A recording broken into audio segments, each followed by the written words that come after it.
stairs harder than last year? Are your mornings stiff till you warm up a bit? Do midlife changes make you worry about fractures? If you said yes to any of this, stay with us. I am Uditi with Dr. Atulya, brought to you by Santhigram Foundation, a New Jersey based non-profit focused on preventive medicine, promotion of health, and personalization of wellness. Let's make strong bones simple starting tonight. A very warm welcome to you, Dr. Atulya. Uh, Hello, Dee. Thank you for such a warm welcome. So, Dr. Atulya, let's start with what really happens when we move through midlife. People start feeling like the bones have become weaker and that, the joints have become stiffer, even when nothing really seems wrong with the way the body is. Why does this happen?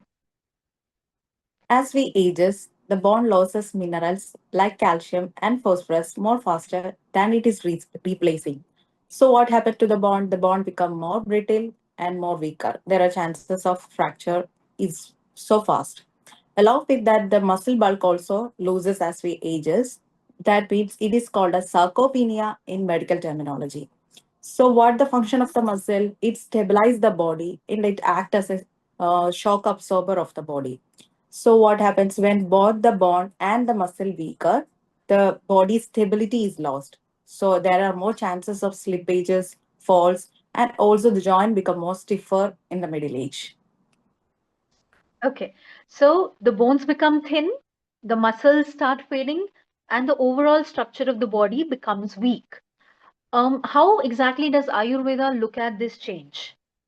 Yes, exactly. Ayurveda considered this as a natural cooling or drying stage of the body where the body's warmth and the nourishment is losing.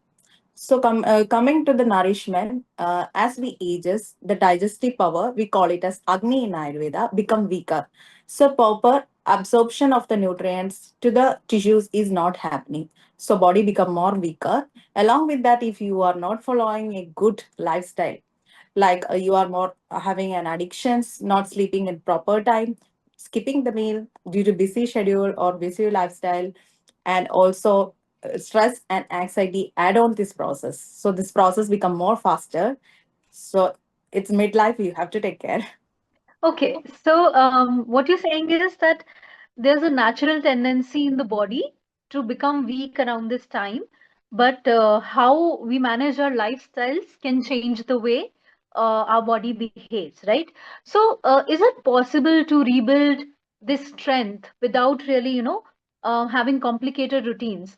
Because we've seen online that there's so many, wellness suggestions on how a routine should be. Sometimes people have a hour by hour routine packed with them, which is honestly very difficult to follow most of the time. So what can people do to rebuild their strength without complicating their routines so much?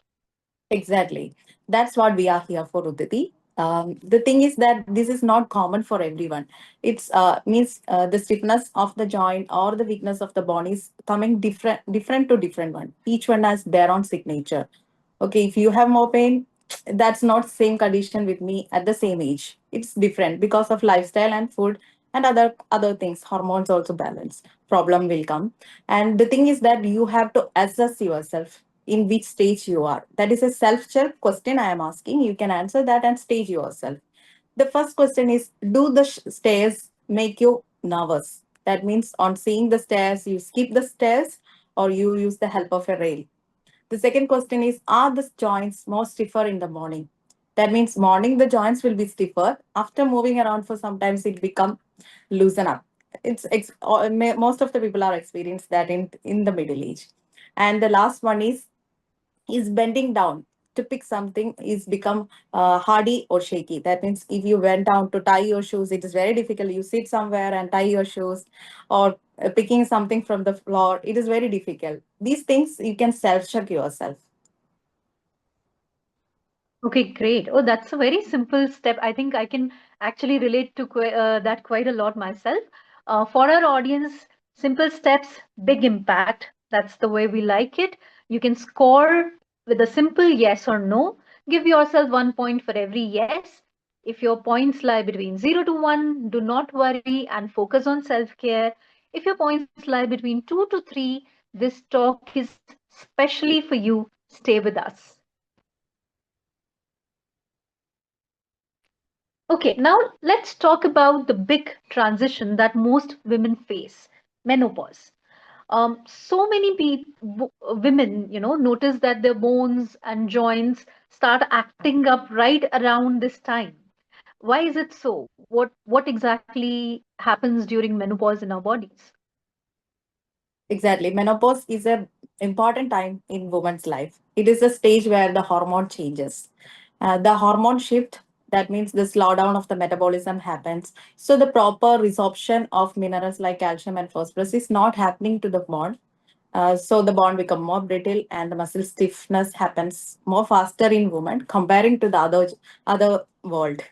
Women feel it more easy, and along with that the sleep and the warmth of the body fade away. That means body become more cool faster, the metabolism slow down, the nourishments not happening properly, and the mood swing also experience more in women. It needs time, so it is the stage they have to take care. Yeah, so being a woman definitely needs a lot more care and warmth, is what I'm gathering from this. But also that it seems like it is not just about hormones, it is the entire system that is being shifted. Is that right, Dr. Atulya? Yes, exactly. Ayurveda considered this as a stage called Vada phase, where more drying and cooling of the body happens.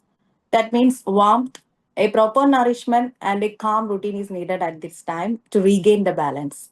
In other ways, it can be said as for a woman in the menarche or menopause time, mainly where the hormones are changing, the body cools down faster, the minerals fade away from the joint bonds, and the joint become more stiffer. So this is exactly the time where we have to reintroduce the warmth by oil massage, steaming, and with a warm diet.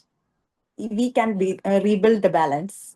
So, what are some small things that you can tell people to, start doing tonight to feel more confident?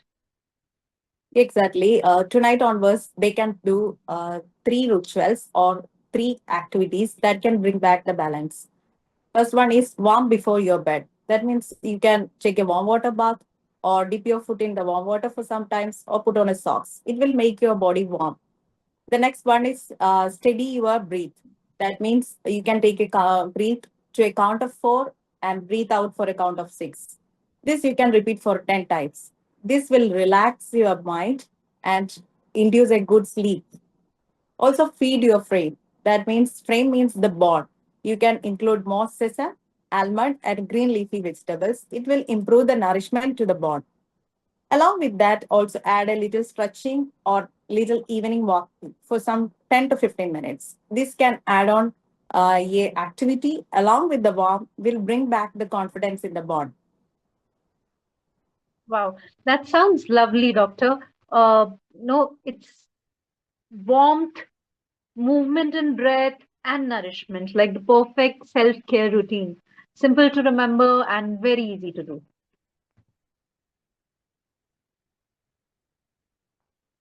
Moving on to a question that is being asked quite often when we talk about warmth and heat, we generally hear a lot about saunas and steam rooms. A lot of people have heard about them.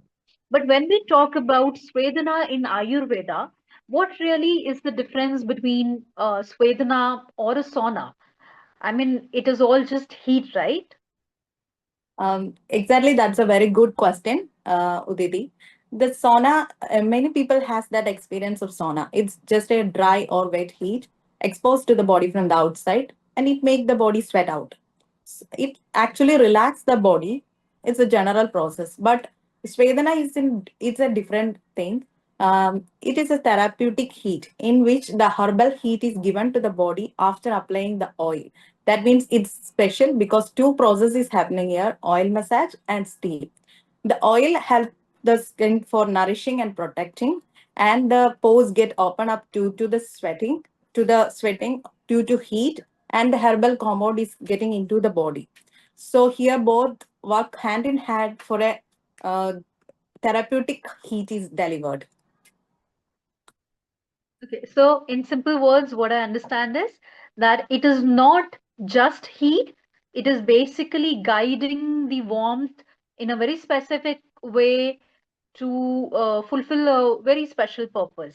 Is that right? Yes, in Ayurveda, we provide everything in a balanced way. Here also, the heat is provided in a balanced way, where we do Swedana in a chamber where head is kept outside. So head is the important organ which is protected from the heat. So keeping the head cool, it can helps in preventing the dizziness. If overheating is there, someone will experience dizziness. That can be prevented. The eye can be protected. The calmness of the mind can be also maintained. Along with that, different from sauna, this Vedana not only provide relaxation, it remove the means stiffness of the joint, also remove the toxins from the body.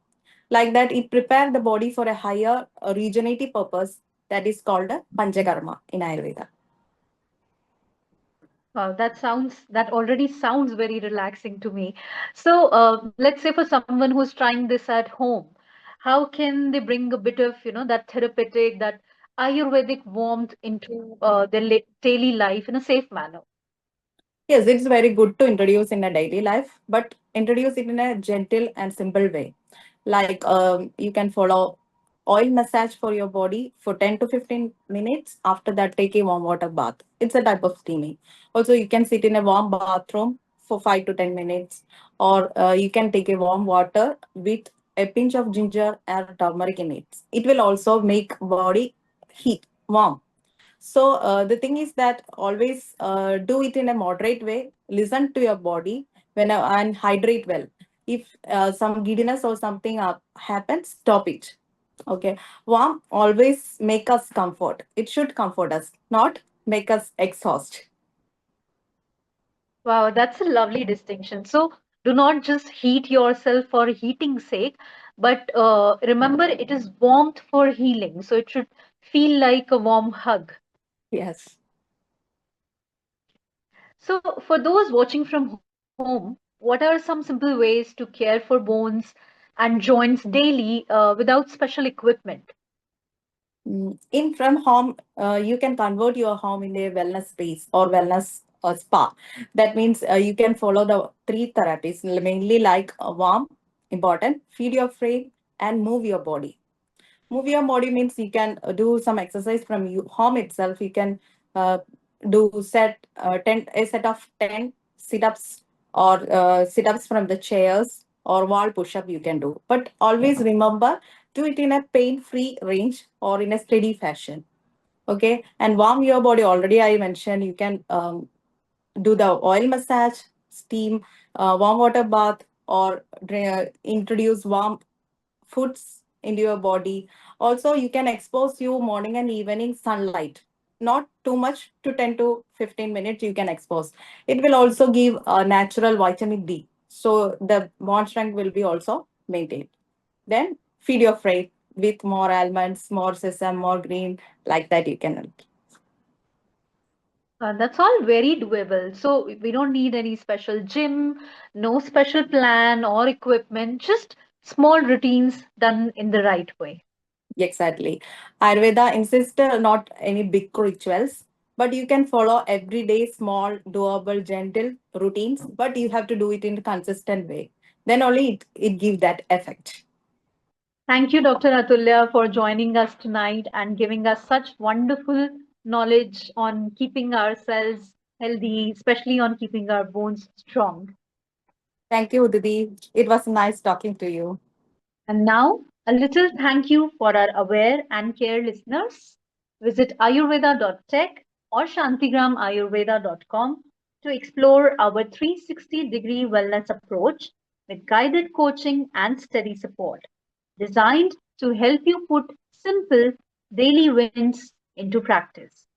Use the code AWARE and CARE at checkout for 80% off just for our viewers. See the description for details. Thank you and take care.